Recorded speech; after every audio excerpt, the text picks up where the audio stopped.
Большие торговые точки Назрани стали объектом внимания сотрудников Минпромышленности и цифрового развития республики. Первый в списке самый крупный сетевик республики «Магнит». Директор магазина от комментариев отказался, и проверяющие связались с супервайзером по телефону и узнали цены. Да, беспокоит из Министерства промышленности Республики Ингушетия. Вот мы в вашем магазине, и хотелось бы у вас поинтересоваться ситуацией с ценами на сегодняшний день. На что у нас рост, на что у нас снижение.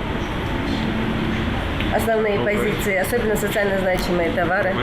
Ну, сахар, масло, то есть сахар, как было поставлено задача правительства России, да, держится 45,99 за единицу товара. Если вы посмотрите, то есть вы по магазину можете пройти, посмотреть цены, они все именно, как сказать, в пределах тех стандартов, которые были поставлены. Молочные и мясные изделия, фрукты, овощи, крупы проверяются, продукты первой необходимости. Под особым контролем проверяющих также масло, мука, сахар, гречка, куриные яйца. Всего 24 вида продовольственных товаров. По закону на них наценка не должна превышать 30%. Яйцо вот С2 10 штук стоит 75 рублей. Вот этой категории к завтраку идет у нас С1 69 рублей. Это скидка 12%. Потом 67 у нас рублей сверху еще, да? десяток. Это десяток, это новая деревня, стоит 67 рублей. Вот у нас, например, идут тоже, они по 159 идут. Это 15 штук, 15 штук С1. Категория, да? Категория. Да, категория С1. Вот так вот. Цены держатся? Держатся, пока у нас держатся цены.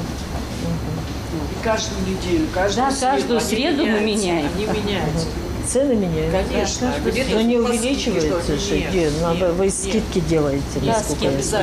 Узнать, зафиксировать, сравнить – вот главные цели проверки. Судя по всему, у ревизоров отличная память. И разницу цен по месяцам они считают в уме. В принципе, цены держатся на уровне, особенно подсолнечное масло, сахар. «Магнит» у нас единственный представитель федеральной сети магазинов, и они соблюдают заключенное соглашение с Минсельхозом, с Минпромторгом России, и у них цены на такие товары не поднимаются. Вот мы сегодня обратили на это внимание, и масло подсолнечное, и сахар, и гречневая крупа.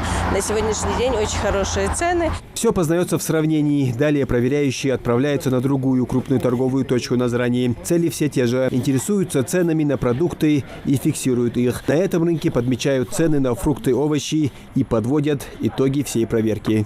В принципе, цены на сегодняшний день у нас актуальные. Если сравнивать с августом, конечно, произошел рост цен на овощи. Это неминуемый процесс, сезонный фактор, его мы никак отменить не можем. А так, если сравнивать по России в целом, то у нас цены на уровне общероссийских, общерегиональных. Ингушетия относительно других регионов страны на данный момент находится где-то в середине по росту цен. Такие данные приводит Министерство промышленности и цифрового вещания. А если говорить про показатели августа, то они у нас лучшие среди субъектов СКФО. Муслим Ганиев, Магомед Дидигов, Новости 24.